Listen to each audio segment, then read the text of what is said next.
మీ కథల సమయంకు స్వాగతం. నేను మీ రమ్య. హలో అండి. జిఎస్ లక్ష్మి గారు రాసిన ఒక ఇల్లాలి కథ 11వ భాగం, ఆఖరి భాగం వినే ముందు భాగాల లింక్స్ కిందున్న డిస్క్రిప్షన్ బాక్స్లో ఉన్నాయి. ముందుగా అవి వినేసి ఈ భాగం వినండి. ముందు భాగంలో ఏం జరిగిందంటే, శాంతి ఆశ్రమానికి వెళ్ళిన స్వరాజ్యానికి అక్కడ విషయాలన్నీ చాలా నచ్చుతాయి.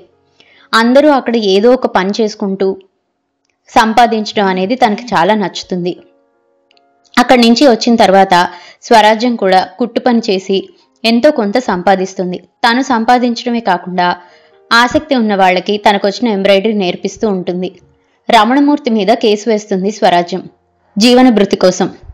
అయితే పతాంజలి వచ్చి రమణమూర్తి పేరు మీద ఇల్లు, ఫిక్స్డ్ డిపాజిట్ అవన్నీ ఉంటే అనవసరంగా స్వరాజ్యానికి నెలకి 2000 దాకా ఇవ్వాల్సి వస్తుందని అన్నగారిని మభ్యపెట్టి ఇల్లు తన పేరు మీద రాయించుకుంటాడు. ఫిక్స్డ్ డిపాజిట్స్ ప్రేమీల పేరు మీద, నేహా పేరు మీద రాయిస్తాడు.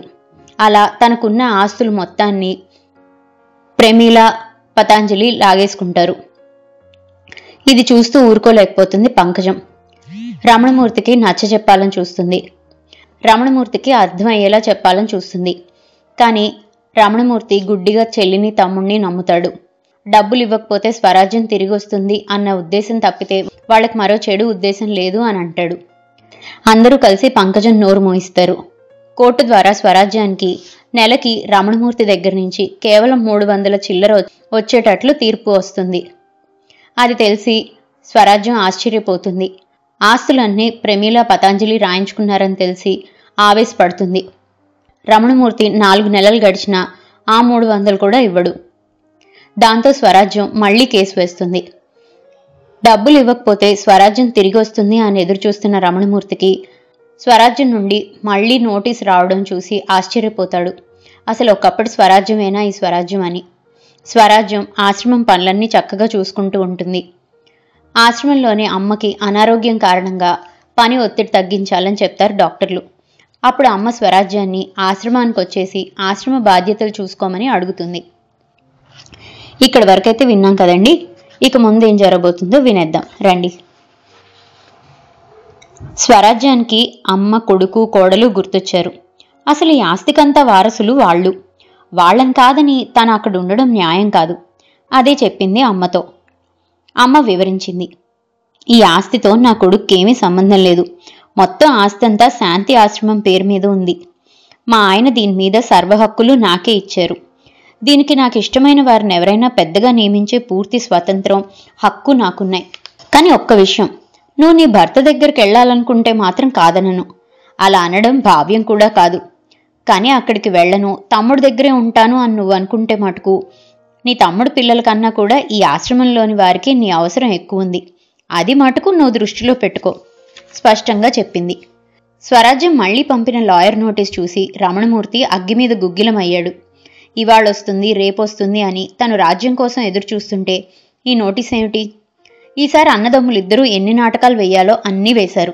అసలు స్వరాజ్యాన్ని తాము ఇంట్లోంచి వెళ్ళగొట్టలేదని, తమ్ముడి మీద ప్రేమతో ఆమె వెళ్ళిపోయిందని, ఆమెకి డబ్బు పిచ్చి అని, ఎంత డబ్బిచ్చినా సరిపోదని, ఇప్పటికైనా రాజ్యాన్ని క్షమించడానికి తాము సిద్ధమే అని, తప్పు తెలుసుకొని వస్తే పెద్ద మనసు చేసుకొని తప్పకుండా ఆదరిస్తామని చెప్పారు.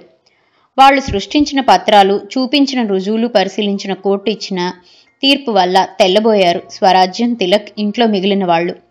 వాది ప్రతివాది తరపు లాయర్లిద్దరూ వాదనలు విని రుజువులు, సాక్ష్యాలు పరిశీలించి కోర్టు ఇచ్చిన తీర్పు ఇలా ఉంది.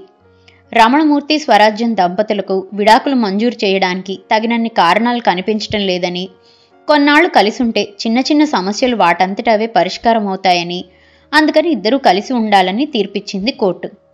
కలిసి ఉండమన్నప్పుడు మరింక భరణం ప్రసక్తే లేదు. స్వరాజ్యానికి ఏం చేయడానికి తోచటం లేదు. మళ్లీ రమణమూర్తి దగ్గరికి వెళ్లాలని తీర్పు చెప్పారని వినగానే తల్లి, మేనత్త ఒక రకమైన నిశ్చింత లాంటిది అనుభవించారు. లలిత, తిలక్ పైకి ఏ భావమూ ప్రకటించలేదు. స్రవంతి మటుకు, అత్త నువ్వు హైదరాబాద్ వెళ్ళొద్దు అని గొడవ పెడుతుంది. ఆ రోజు రాత్రి అందరూ కూర్చొని మాట్లాడుకుంటున్నప్పుడు ఆ ప్రసక్తే వచ్చింది. మంచో చెడో జరిగిందేదో జరిగిపోయింది. ఎవరు తప్పు చేశారు, ఎవరు ఒప్పు చేశారు అన్నది కాదు ఇప్పుడు సమస్య. నువ్వు న్యాయం చెప్పమని వెళ్ళిన కోర్టు నిన్ను నీ భర్త దగ్గరికే వెళ్ళమని తీర్పిచ్చింది. అది నువ్వు చెయ్యాలి కదా. ఇలా చెప్తే స్వరాజ్యం వింటుందేమోనని తల్లి మేనత్త ఆ విధంగా చెప్పారు. స్రవంతికి కోపం వచ్చింది. ఏంటా తీర్పు? ఎవరైనా అలా ఇస్తారా?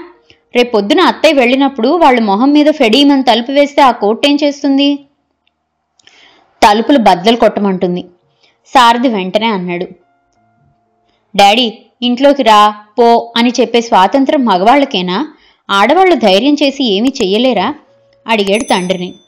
స్వతంత్రంగా ఆలోచించడం అన్నది ఆడవాళ్లకి ఎప్పుడూ ఉంది. వాళ్ళు మనుషులే కదా. కానీ వాళ్ళ గొప్పతనం ఏమిటంటే అన్నీ తెలిసి కూడా ఏమీ తెలియనట్లు పైకి కనబడతారు. పెత్తనమంతా మగవాడి చేతిలో పెట్టి వాళ్ల పురుషాహంకారాన్ని తృప్తిపరుస్తుంటారు. మరి ఆ మగవాళ్ళు సరిగ్గా పెత్తనం చేయకపోతేనో? అప్పుడు ఆడవాళ్లు తప్పకుండా ముందుకు దూకుతారు. మగవాళ్లకన్నా బాగా సారథ్యం చేస్తారు. నీకు మంచి ఉదాహరణ మీ సుందరమ్మత్తయ్యే. మీ తాతగారు పోయినప్పుడు ఆవిడే కనుక స్వతంత్రించి మాకు గూడు ఏర్పరచకపోయింటే మేమీ పాటికి ఎక్కడుండేవాళ్లమో. తిలక్ గొంతులో ఎంతో మార్దవం. సుందరమ్మత్త అందుకుంది. నా సంగతి సరేలే, అప్పటికైనా కళ్ళు తెరిచాను. కానీ ఏ మాటకు ఆ మాటే చెప్పుకోవాలి. పెత్తనం మగవాళ్ళదంటారు కానీ నేను చూసేదాన్నిగా. చాలామంది మగాళ్ళు ఏ నిర్ణయం తీసుకోవాలన్నా భార్యతో సంప్రదించి కానీ తీసుకునేవారు కాదు. అప్పటి రోజుల్లో కూడా భార్యను అందరూ అలా గౌరవించేవారు. స్రవంతి అడ్డుకుంది. ఏంటమ్మమ్మ, ఒకసారి ఆడవాళ్లకి ఆ రోజుల్లో చదువు లేదు, స్వతంత్రం లేదు అంటారు, మరొకసారి పెత్తనం చేసేది అంటారు. వీటిలో ఏది నిజం? తిలక్ చెప్పాడు. ఇక్కడ ఆడవాళ్లు మగవాళ్లు అన్న ప్రసక్తి వదిలే. కొందరికి కొన్ని లక్షణాలుంటాయి. ఉదాహరణకి నాయకత్వ లక్షణాలున్నాయనుకో, అవందరికీ ఉండవు, ఏ కొద్ది మందికో ఉంటాయి. ఆ లక్షణాలున్న వాళ్ళు ఆడైనా సరే మగైనా సరే ఊళ్ళెళ్తారు. చాలామందికి బానిసత్వ లక్షణాలే ఉంటాయి. వాళ్ళు పై వాళ్ళిచ్చిన ఆర్డర్లను సిన్సియర్గా అమలు జరుపుతారు. ఎటొచ్చి ఇదివరకు నాయకత్వ లక్షణాలున్న ఆడవాళ్లు వెనకాల నుంచి పెత్తనం చేసేవాళ్ళు. ఇప్పుడు అటువంటిదేమీ లేకుండా వీధి గుమ్మం నుంచే పెత్తనాలు చేస్తున్నారు, మీ అమ్మలాగా. చివరి మాట లలితను చూసి అన్నాడు. భార్యాభర్తలిద్దరికీ నాయకత్వ లక్షణాలుంటే? స్రవంతి సందేహం. అప్పుడు పెత్తనం చేయడానికి ఇద్దరూ పోటీ పడతారు. ఇద్దరికీ లేకపోతే? సారథి సందేహం. అప్పుడు బయట వాళ్ళొచ్చి ఆ ఇంట్లో పెత్తనం చేస్తారు. అందరికీ నవ్వొచ్చింది. మీ కబుర్లు తర్వాత ఇప్పుడు వదిన గారు ఏం చేయాలో అది చెప్పండి అంది లలిత. అది పూర్తిగా అక్క తీసుకోవాల్సిన నిర్ణయం. అక్క చిన్నపిల్లగా ఉన్నప్పుడు అక్క క్షేమం కోసం పెద్దవాళ్లు ఆమె తరపున నిర్ణయం తీసుకున్నారు. ఇప్పుడు అక్కకే వదిలేయండి అన్నాడు తిలక్. ఇప్పుడు ఏ నిర్ణయమైనా తీసుకోవాల్సింది స్వరాజ్యమే. పరిపరి విధాలుగా ఆలోచిస్తుంది. వెడితే ఎలా ఉంటుంది, వెళ్ళకపోతే ఎలా ఉంటుంది? నెమ్మదిగా స్రవంతిని అడిగింది. స్రవంతి, ఒకవేళ నేను హైదరాబాద్ వెళ్ళాననుకో, అప్పటి దృశ్యం నీ ఊహల్లో ఎలా చిత్రీకరించుకుంటావో చెప్పు. స్రవంతి కాస్త ఇబ్బంది పడింది. కోర్టు తీర్పు కనుక స్వరాజ్యం అత్తవారు ఆమెను ఇంట్లోకి రానిస్తారు. ఆ ఇల్లు అత్తకి అలవాటైనదే కనుక పనిలో పడిపోతుంది. కొన్నాళ్ళు అందరూ ఏమీ జరగనట్టే ఇంత పెద్ద విషయాన్ని మర్చిపోతారు. లేదా మర్చిపోయినట్లు నటించి అసలు ఆ మాటే మాట్లాడరు. అంతా బాగానే ఉంటుంది. మరి అత్త సంగతి ఏమిటి? తల దిమ్మెక్కిపోయేలా మొహం మీద తలుపేయడం ఒక్కసారైనా అత్తకు గుర్తురాదా? కాలుతో తన్నినా సరే తోకాడిచ్చుకుంటూ వెనకాల పడి కాళ్ళు నాకే కుక్కపిల్ల మనస్తత్వం అనుకుంటున్నారా? మనిషి అన్నాక అభిమానం ఉండదా? అత్తయ్య మనక్షోభని ఎవరర్థం చేసుకుంటారు? కానీ ఈ ఆలోచనంతా కోర్టు ఇచ్చిన తీర్పు వాళ్ళు అమలు పరిస్తేనే. అసలు వాళ్ళు నిజంగా అత్తయ్యను కావాలనుకుంటున్నారో లేదో, భరణ ఇవ్వడం తప్పించుకుందుకు వస్తే మాకు అభ్యంతరం లేదన్నారేమో. అలాగే కనుకైతే మళ్ళీ అత్త ముఖం మీదే తలుపు వేసేస్తారు. అప్పుడు అత్త మళ్ళీ కోర్టు తలుపు తట్టాలి. ఎవరో అన్నట్లు కోర్టులు కాపురాలు చేయమంటాయి కానీ చేయించలేవు కదా. పరస్పర విరుద్ధమైన ఆలోచనలతో ఉన్న స్రవంతి స్వరాజ్యం కోరిక తీర్చలేకపోయింది. నా వల్ల కాదత్తా అని వెళ్ళిపోయింది. స్వరాజ్యం తిలక్ని అడిగింది. నీకు వెళ్లాలనుందా అక్క అడిగాడు. ఒకసారి వెళ్లాలనిపిస్తుంది, మరొకసారి వద్దనిపిస్తుంది. పోనీ ఇక్కడే ఉండిపోవాలనుందా?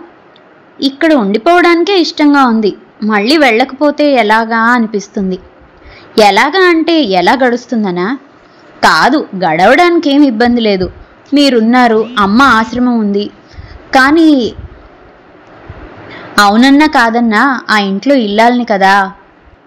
ఆ మాట ఆ ఇంట్లో వాళ్ళు అనాలి కదా. సంఘానికి అనిపించదా? అనిపించదు.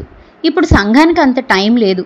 ఇదివరకైతే ఇలాంటి మొగుడు పెళ్ళాల చిన్న చిన్న పొరపొచ్చాలన్నీ ఊళ్ళో బంధువులు పెద్ద మనుషులు అన్న వాళ్ళు సర్ది చెప్పి తప్పు ఎవరిదైతే వారికి చివాట్లు పెట్టి కాపురం విడిపోకుండా చూసేవారు. కానీ ఇప్పుడు ఎవరి విషయాల్లోనూ ఎవరూ కల్పించుకోవటం లేదు. అయినా ఇంకిప్పుడు నువ్వు సంఘం గురించి ఆలోచించకూడదు, నీ గురించి ఆలోచించుకోవాలి. ఏమిట్రా దాని గురించి ఆలోచించేది? అది ఆశ్రమానికే వెళ్ళి సేవ చేస్తానంటే సరేనంటావా? ఆ చేసే సేవేదో మొగుడికే చెయ్యొచ్చు కదా. కట్టుకున్న మొగుడు కన్నా అనాథలే ఎక్కువ. తల్లి గోల పెట్టింది. వీళ్ళంతా ఇలా మీమాంసలు పడుతూనే ఉన్నారు. అక్కడ రమణమూర్తి పరిస్థితి చిత్రంగా మారిపోతుంది. రోజు తల్లి కన్నా ముందే లేస్తున్నాడు. ఏ వేళప్పుడైనా రాజ్యం రావచ్చని వీధి తలుపులు తెరిచి గేటు తాళం తీసి గేటుకు ఎదురుగా కుర్చీ వేసి కూర్చుంటున్నాడు. మళ్ళీ కాసేపటికి రాజ్యం గేట్లోకి రాగానే ఎదురుగా ఉన్న తనను చూసి భయపడి మళ్ళీ వెనక్కెళ్ళిపోతుందేమోనని కుర్చీ బెడ్రూమ్లో వేసుకొని కిటికీ రెక్క కొంచెం గేటు కనబడేలా తీసి అక్కడ కూర్చుంటున్నాడు. తనేమీ మాట్లాడకూడదు. రాజ్యం వస్తుంది, నెమ్మదిగా లోపలికొస్తుంది. తల్లి పలకరిస్తుంది, మామూలుగా కాఫీ కలుపుతుంది, టిఫిన్ చేస్తుంది. అన్నీ మామూలుగానే అయిపోతాయి. మళ్ళీ రొటీన్లో పడిపోతుంది. అమ్మయ్యా! కానీ తనొకటి మటుకు బాగా గుర్తుపెట్టుకోవాలి. రాజ్యం టిఫిన్ ఎలా చేసినా, కాఫీ వేడిగా లేకపోయినా, బట్టలు వెంటనే తీసి పెట్టకపోయినా ఏమీ మాట్లాడకూడదు. రాజ్యం మంచిది, తప్పకుండా వస్తుంది. విడాకులు మంజూరు కాలేదు. మళ్ళీ రాజ్యం ఇంటికొచ్చేస్తుందని వినగానే రమణమూర్తి ఎంత సంతోషించాడో పతాంజలి ప్రమీల అంత కంగారు పడ్డారు. స్వరాజ్యం కాకినాడలో ఉంటేనే వాళ్ళకి లాభం, కానీ వెనక్కి ఇంటికొచ్చేస్తే మనసుకు ఎంత నచ్చ చెప్పుకున్నా వదినగారి ముందు వాళ్ళిద్దరూ తలెత్తి మాట్లాడే పరిస్థితిలో లేరు. ధర్మం ముందు అధర్మం ఎలా తలెత్తలేదో అలాంటి పరిస్థితిలో ఉన్నారు వాళ్ళు. అందుకే నెమ్మదిగా అన్నగారింటికి రాకపోకలు తగ్గించేశారు. ఇంకా అతని దగ్గరేముంది, అంతా ఊడ్చేశారుగా. కానీ రమణమూర్తికి అసలు ఆ దృష్టే లేదు. ఇంకా రాజ్యం రాలేదేమిటి అని తప్పితే మరో ఆలోచనే రావడం లేదు అతనికి. అతను పడుతున్న అవస్థ చూసిన పంకజం కాస్త భయపడుతూనే, పోనీ రాజ్యాన్ని రమ్మని నువ్వు ఓసారి ఫోన్ చేయకూడదురా అంది. ఒక్క నిమిషం. అవును, చేస్తేనో అనిపించింది రమణమూర్తికి. మరో నిమిషం, ఆ బొట్టికాయ తిలగ్గడు ఫోన్ ఎత్తితే, మేం చచ్చిపోయిన మనుషులం, మీరు చచ్చిపోయారా అంటే, ఛీ, అంతకన్నా నిజంగా చావడం నయం.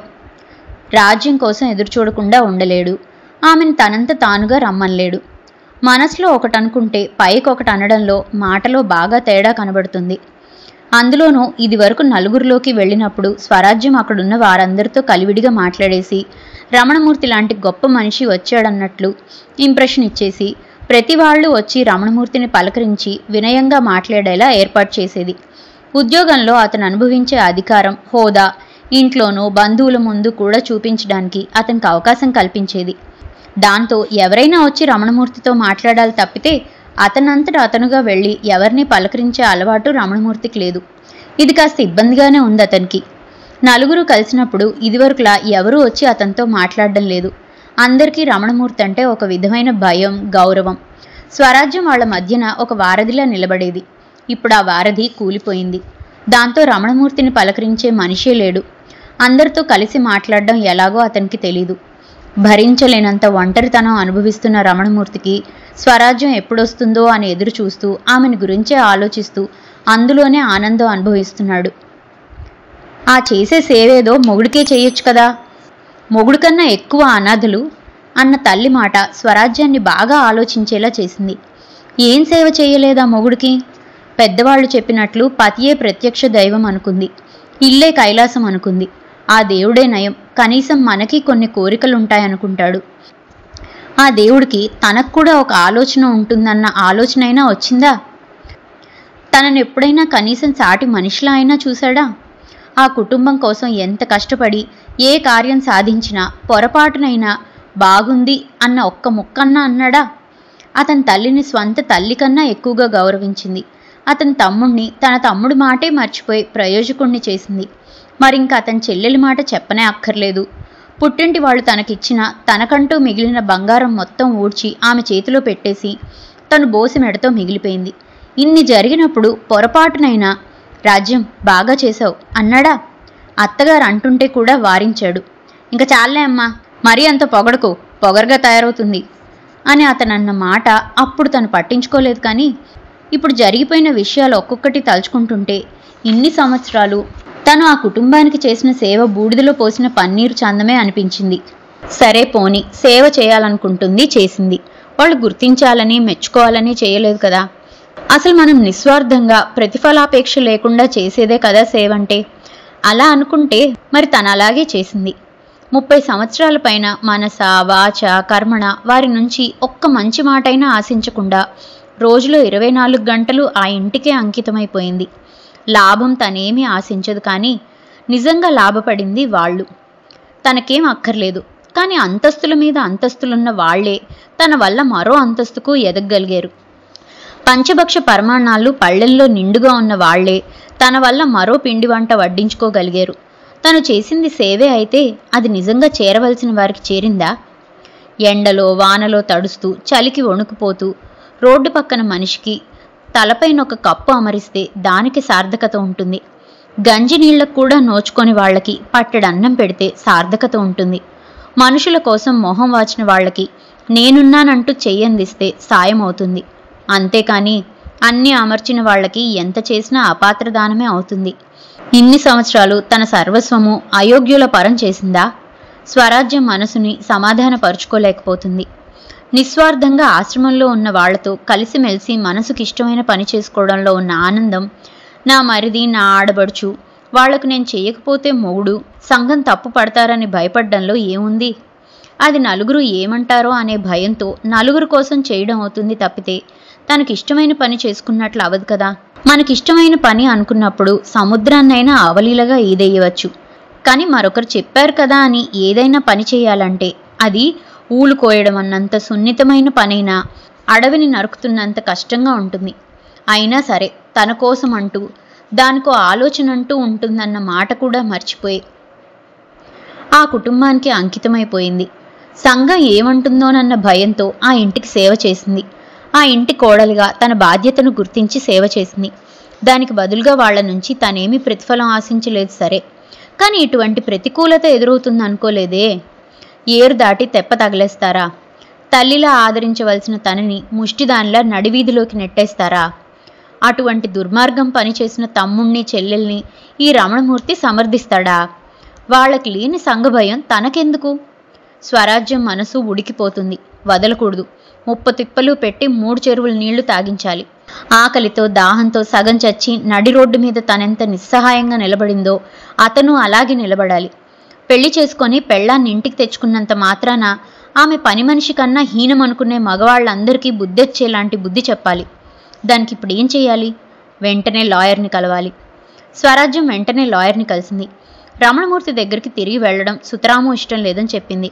విడిపోతే న్యాయంగా తనకి రావాల్సిన భరణం వస్తుందా అని అడిగింది.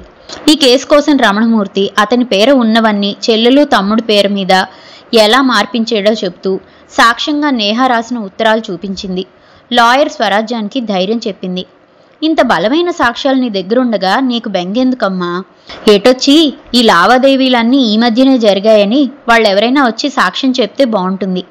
నీ తోడుకోడలు నేహ సాక్ష్యం చెప్తుందా? స్వరాజ్యం ఏమీ మాట్లాడలేకపోయింది.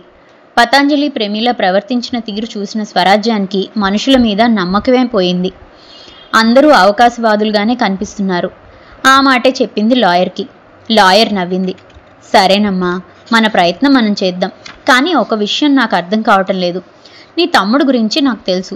అతను నీ డబ్బు పైసా ముట్టుకోడు. మరింక నువ్వు ఈ కేసు గెలిచి నువ్వు అడిగిన డబ్బు వస్తే మటుకు ఎవరికిద్దామని నీ ఆలోచన? నేను బతకొద్దా? సీరియస్గా అడిగింది స్వరాజ్యం.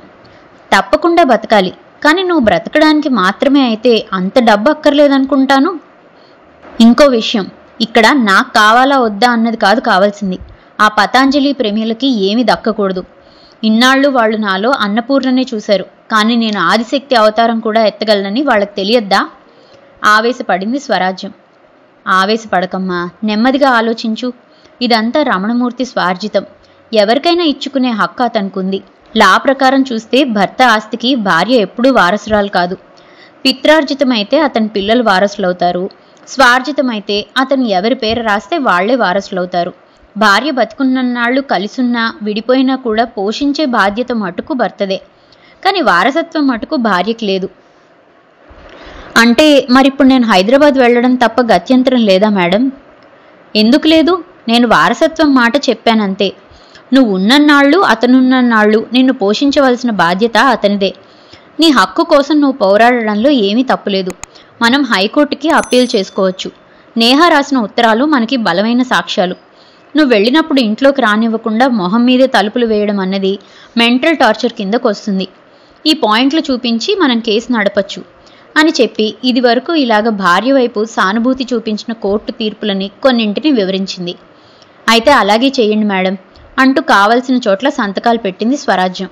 హైకోర్టుకి అప్పీల్ చేసుకున్న దగ్గర నుంచి ఇదే ఆలోచన స్వరాజ్యానికి. మళ్ళీ కేసు వేసి తన మంచి పనే చేస్తుందా? మనసుకి సాంప్రదాయానికి మధ్యలో స్వరాజ్యం మదనం అధికమైంది.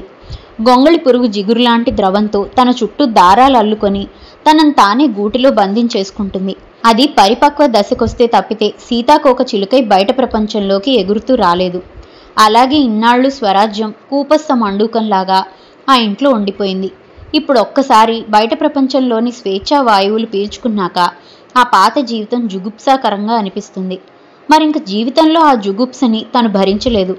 అందుకే రమణమూర్తికి లాయర్ ద్వారా మళ్లీ నోటీస్ పంపింది. కానీ ఇంట్లో మటుకు తల్లి మేనత్త దగ్గర నుంచి చాలా ప్రతికూలత ఎదుర్కోవాల్సి వస్తుంది. నయానా భయానా స్వరాజ్యానికి చెప్పి చెప్పి విసిగిపోయిన సుందరమ్మ, సరస్వతి ఇద్దరూ కూడా నిరాహార దీక్ష మొదలుపెట్టారు. ముందు 2 రోజులు సత్యాగ్రహం అన్నారు. స్వరాజ్యంతో మాటలు మానేశారు. స్వరాజ్యంతో ఏమిటి, అసలు ఇంట్లో ఎవరితోనూ మాట్లాడకుండా మౌనంగా వాళ్ళ నిరసనని తెలియచేశారు. స్వరాజ్యం పట్టించుకోలేదు. 3వ రోజు నుంచి నిరాహార దీక్ష అన్నారు. తెల్లవారు లేస్తున్నారు, స్నానం పూజ అన్నీ చేస్తున్నారు. పొద్దున పూటైతే పెరట్లో అరుగు మీద, సాయంత్రం అయితే ముందర అరుగు మీద కూర్చుంటున్నారు. మధ్యాహ్నం కాసేపు గదిలో నడుం వాలుస్తున్నారు తప్పితే ఒక్క మెతుకైనా నోట్లో పెట్టుకోవడం లేదు. స్వరాజ్యానికి ఏం చేయాలో తోచటం లేదు. తిలక్, లలిత ఈ నిర్ణయాన్ని స్వరాజ్యానికే వదిలేసి అస్సలు పట్టించుకోవటం లేదు. స్రవంతి, సారథి అయితే పూర్తిగా స్వరాజ్యం వైపు నిలబడ్డారు. అత్త, ఏమైనా సరే నువ్వు వెళ్ళొద్దు అని మొదలుపెట్టారు. వాళ్ళని మాట్లాడొద్దని లలిత, తిలక్ ఎంత చెప్పినా వాళ్ళు వినిపించుకోలేదు. మేమెందుకు మాట్లాడకూడదు? ఇప్పుడు అత్త తీసుకునే నిర్ణయమే రేపు మాకు ఆదర్శంగా చెప్తారు కదా అంది స్రవంతి. తుళ్ళిపడింది స్వరాజ్యం. నిజమే, తన ఒక్కదాన్ని గురించే ఆలోచించకూడదు. తనలాంటి ఆడవాళ్లు ఎంతో మంది ఉన్నారు. తను తీసుకునే నిర్ణయం వాళ్ళని భవిష్యత్తు వైపు నడిపించాలి తప్పితే గతంలోనే సమాధి చేసేయకూడదు. నెమ్మదిగా సుందరమ్మ పక్కన కూర్చుంది. అత్త, అన్నీ తెలిసిన నువ్వే ఇలా పట్టుదలకపోతే ఎలా చెప్పు? అక్కడికి ఎడితే నేను మనిషిగా ఉండను, జీవచ్ఛవాన్ని అయిపోతాను. సుందరమ్మకి చెప్పలేనంత బాధేసింది. తమ జీవితాల్లోనే ఇలా ఎందుకు జరుగుతుందో అర్థం కావటం లేదు.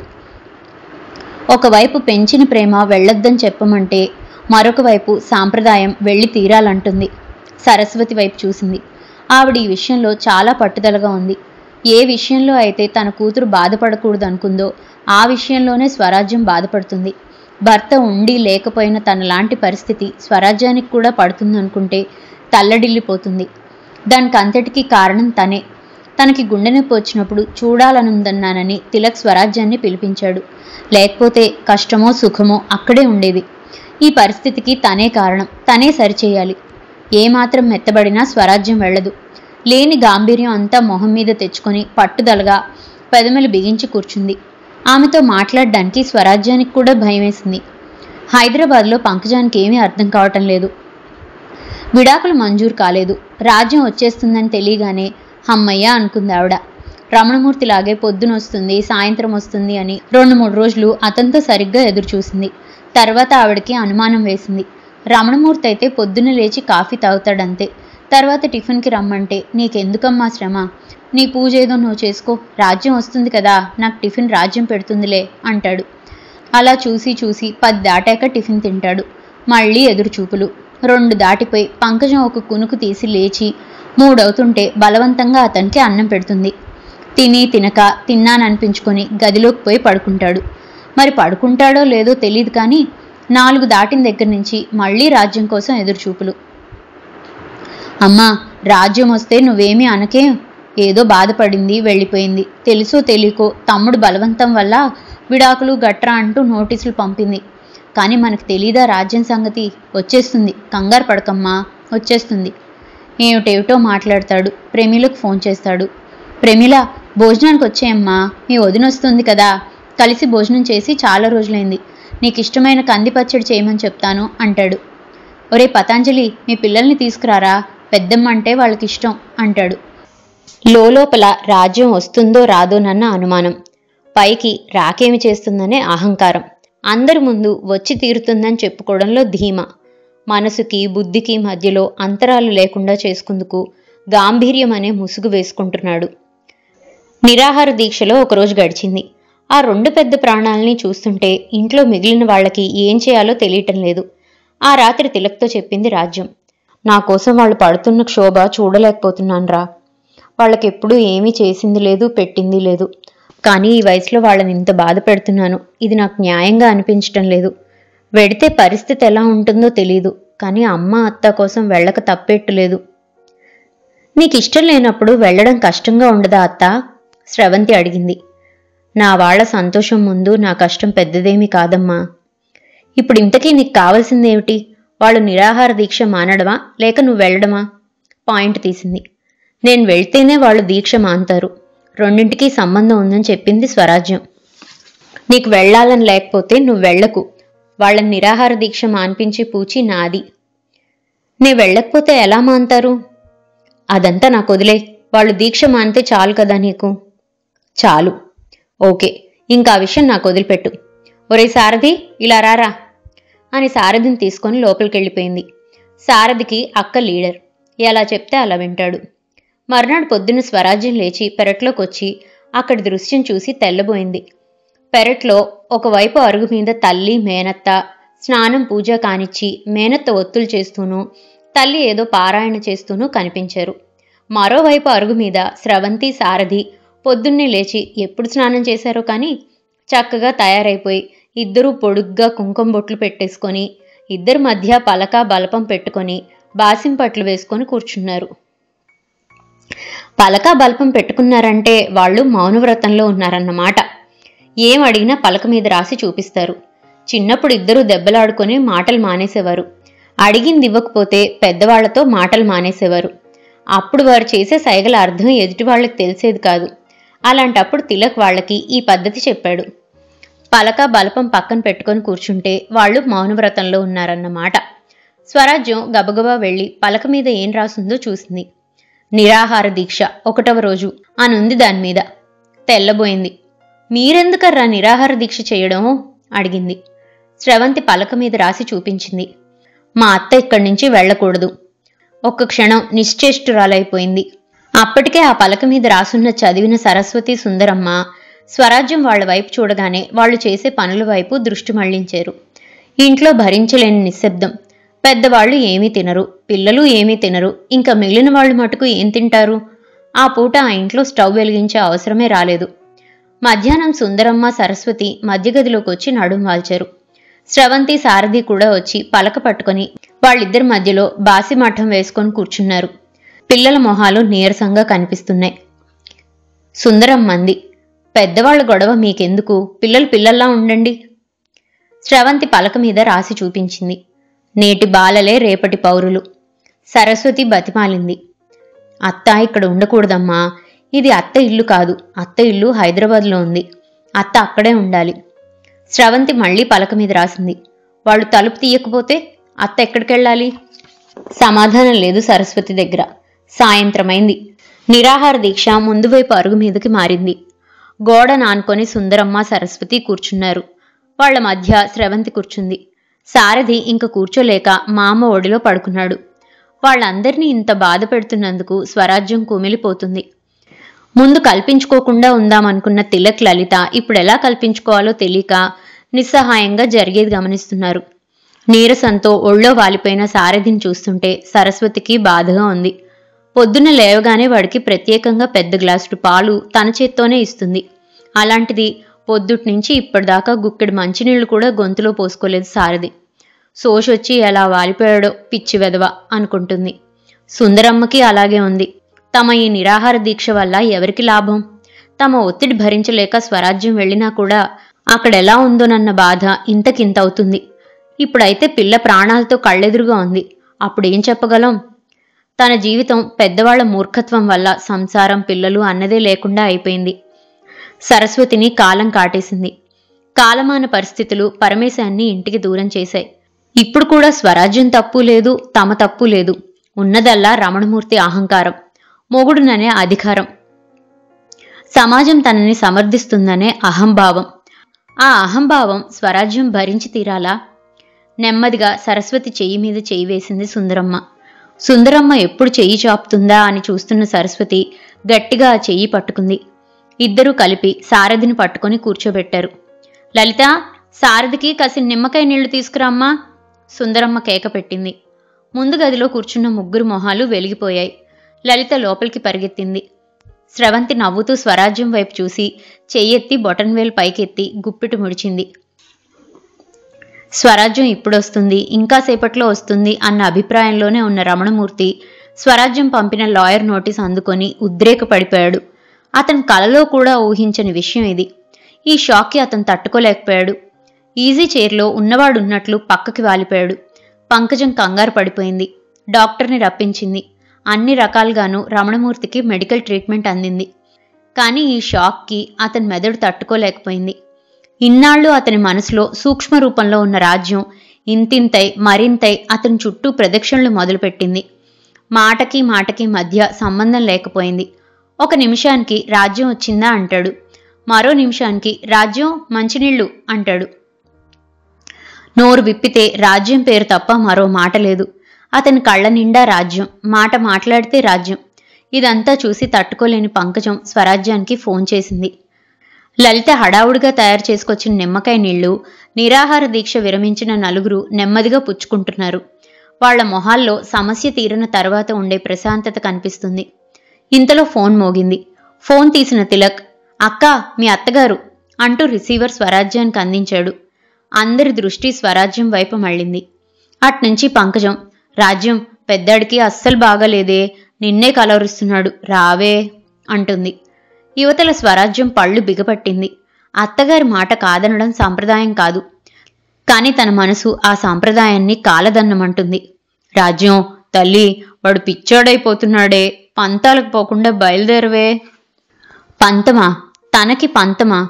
పొద్దున్న 6 గంటల నుంచి అర్ధరాత్రి వరకు ఆ గుమ్మాల మీద ఆకలితో దాహంతో శోషొచ్చి పడిన తనకి పంతమా? ఒసే, వాడు నీ పేరే కలవరిస్తున్నాడే, నీకోసం గిలగిలా కొట్టుకుపోతున్నాడే. ఎవరు గిలగిలా కొట్టుకుపోలేదు? పైకి వదిన అంటూనే తనని ఇంట్లోంచి గెంటేసినప్పుడు తాను గిలగిలా కొట్టుకుపోలేదా? రాజ్యం, నా తల్లి, బయలుదేరవే. పంకజం గొంతులో అభ్యర్థన. స్వరాజ్యం మనసు సాంప్రదాయాన్ని జయించింది. ఉషోదయంలో అప్పుడే విచ్చుకున్న పూల మధురిమనందుకుందుకు ఆత్రపడుతున్న సీతాకోక చిలుకని పట్టి బంధించడం ఆమె తరం కాలేదు. గుండెనంతా గొంతులోకి తెచ్చుకుంది. మీ అబ్బాయికి చెప్పండి అత్తయ్య, రాజ్యం రాదని. అదేమిటే? కంగారు పడింది పంకజం. అవునత్తయ్య, స్వరాజ్యం రాదు. ఎందుకంటే ఈ స్వరాజ్యానికి స్వరాజ్యం వచ్చింది అంటూ ఫోన్ పెట్టేసింది. ఇదండి జిఎస్ లక్ష్మి గారు రాసిన ఒక ఇల్లాలి కథ పూర్తి నవల. మరో మంచి కథతో మళ్ళీ కలుసుకుందాం. అంతవరకు సెలవు. ఈ కథ కనుక మీకు నచ్చినట్లయితే లైక్ చేయండి, షేర్ చేయండి. అండ్ మరిన్ని ఇంట్రెస్టింగ్ కథల కోసం ప్లీజ్ సబ్స్క్రైబ్ టు మీ కథల సమయం. Thank you.